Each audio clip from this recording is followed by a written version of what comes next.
Hello po mga kababayan, once again magandang araw po at welcome po ulit dito na naman po sa panibagong vlog natin ngayong araw na ito. At nandito nga po si Sir Ted Pailon ay humihingi na rin po ng transparency sa ating gobyerno. Sa kanyang programa po sa radyo ay inisa-isa niya po ang patungkol dito sa mga budget na ito kung ano ang mga pinagdadaanan at ano ang mga tunay na nangyayari. Sabi niya dito, tama na, sobra na. Think about it. Yan po ang pagkakasabi niya mga kababayan. At nandito na po ang video. Hindi na po natin papatagalin pa mga kababayan. The people. And that is our commitment. And that is our commitment. We are DWFM 92.3 True FM.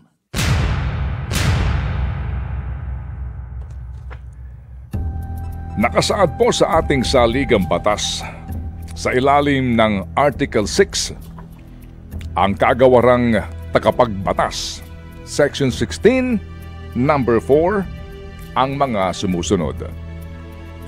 Ang bawat kapulungan ay dapat mag-ingat ng isang journal ng mga gawain nito at sa panapanahon ay maglathala niyon maliban sa mga bahagi na sa pasya nito ay maaaring may kinalaman sa pambansang kapanatagan. At ang mga oo at mga hindi sa anumang suliranin ay dapat itala sa journal sa kahilingan ng 1/5 ng mga kagawad na dumalo. Ang bawat kapulungan ay dapat ding mag-ingat ng isang record ng mga gawain nito. Yan po yung Filipino version ng ating provision ng ating saligang batas.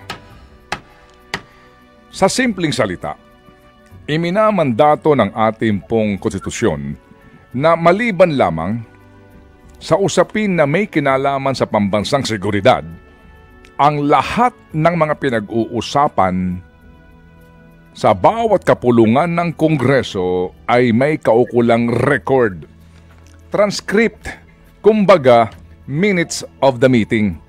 At ang mga record na ito ay dapat ding inilalathala para sa kaalaman ng publiko. Ang diwa po sa provision na ito ay ang transparency o pagiging bukas sa publiko ng Kongreso sa mga deliberasyon at desisyon ng mga miyembro nito. Pero ano itong nangyayari nga at hindi na po nasusunod ang probisyong ito ng ating saligang batas? Partikular sa ginagawang pagpupulong ng tinaguriang Bicameral Conference Committee sa ating pambansang budget.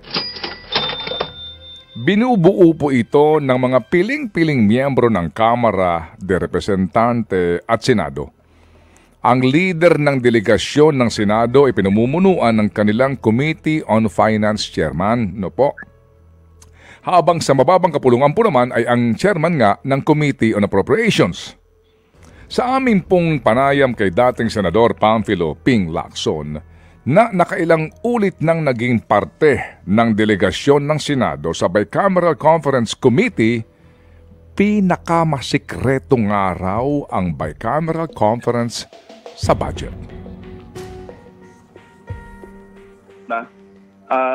Yung bicameral conference ng budget, nag-iisang panukalang batas ito na ang BICAM hindi open sa publiko. Napaka-exclusive. Talaga sinasaran yung pinto, pinapalabas yung mga unauthorized, quote-unquote, unauthorized persons. Pinaka-secretive na bicameral conference ang budget, ang panukalang batas para sa budget. Kasi yung ibang mga bicameral conferences na mga simple o yung ordinaryo panukalang batas, pinapayagan namin yung mga yung media na mag-cover. Pero nagtataka nga ako bakit pagdating sa budget hindi pwedeng mayroong iba nakakarinig. At walang minutes yan, Dad. Alam mo naman din yan. Nanggaling ka na rin naman dyan. Ayun. Wala raw minutes.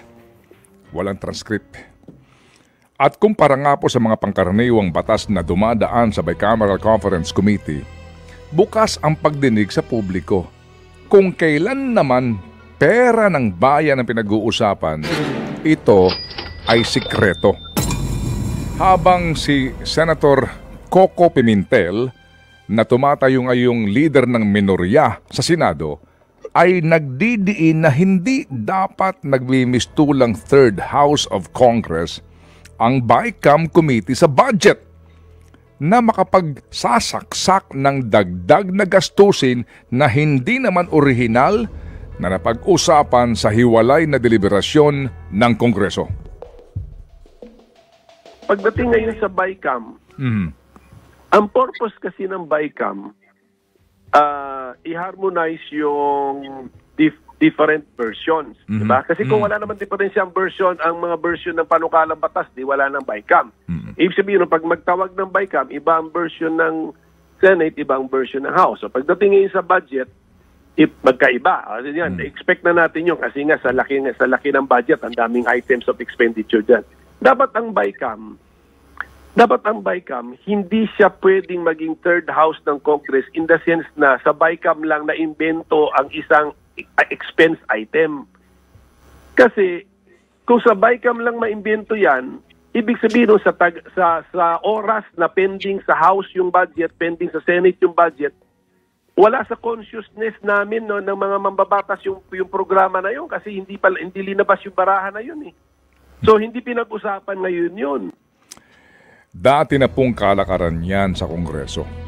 At dahil nga po sa kadalasan ay tahimik lang ang mga miyembro ng dalawang kapulungan na ito, lalo na kung sa palagay nila ay ayos na ang buto-buto, if you know what I'm saying, nakakalusot ang mga sinasabing singit o insertions na ito. Pero heto nga po, at nagpupukulan na naman ngayon ng aligasyon ang ilang senador at kongresista.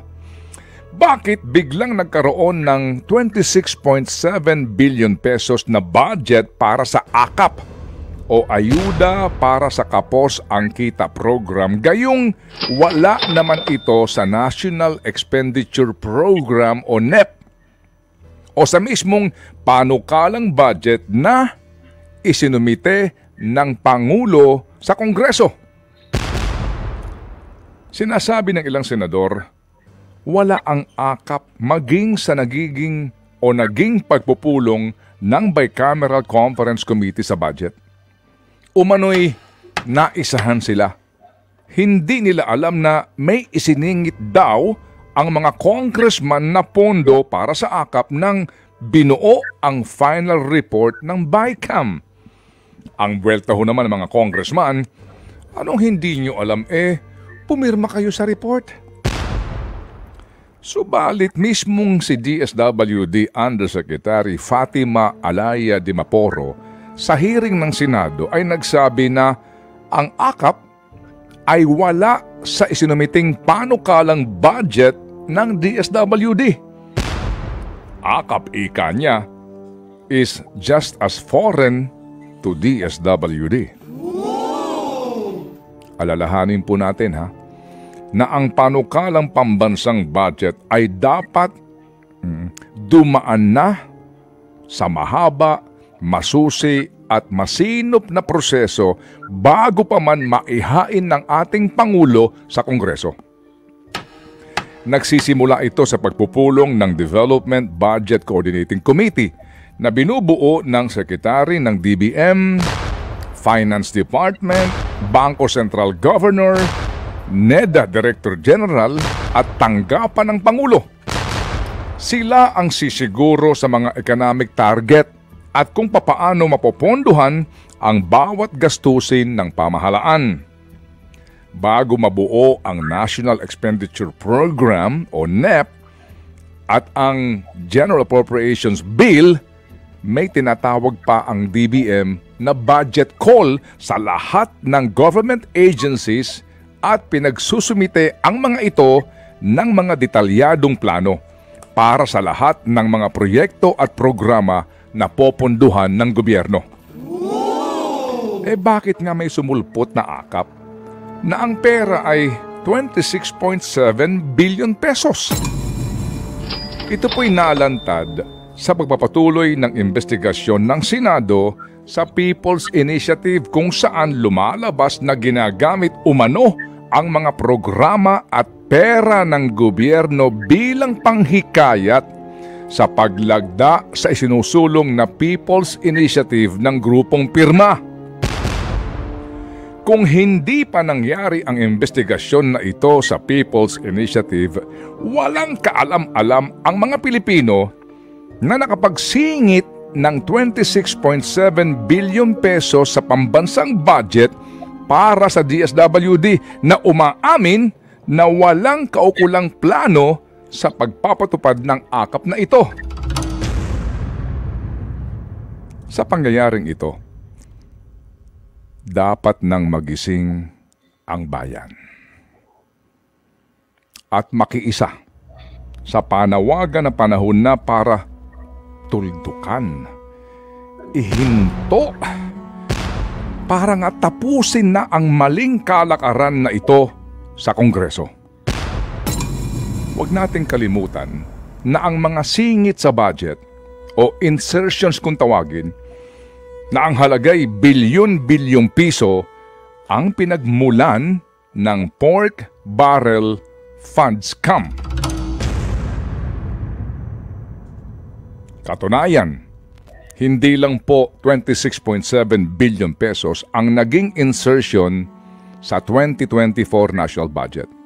Meron ding 176 billion pesos na naisingit sa budget ng DPWH para ngayong taon.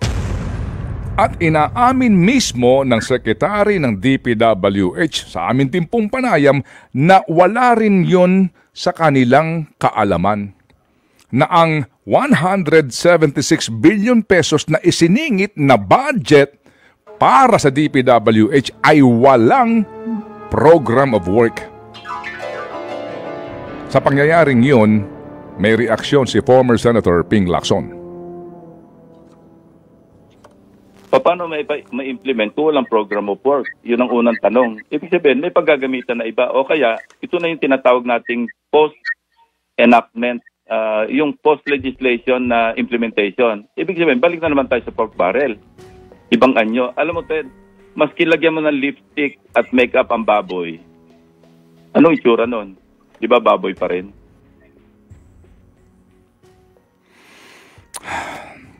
Mahihinto lamang po ang kalakaran na ito kung hindi natin ito hahayaan.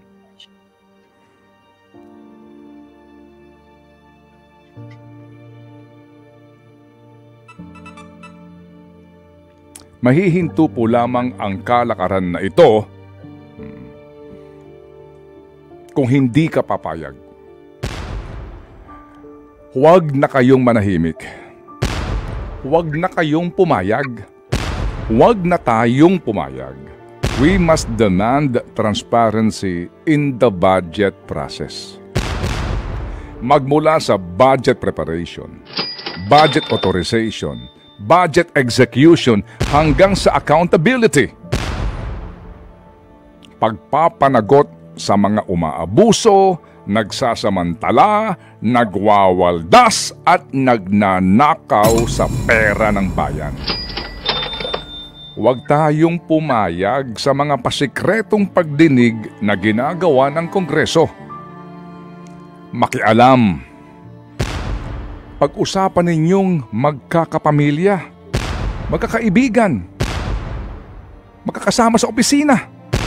Maghayag ng pagkondena at pagtutol sa baluktot na gawing ito ng ilang miyembro ng Kongreso sa pamamagitan ng text, online post, email, maging sulat, alinmampong pamamaraan para maiparamdam natin sa mga nagpapanggap na umano'y lingkod bayan na tama na, sobra na.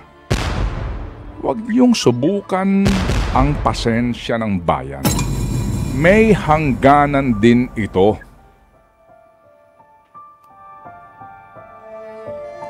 Think about it.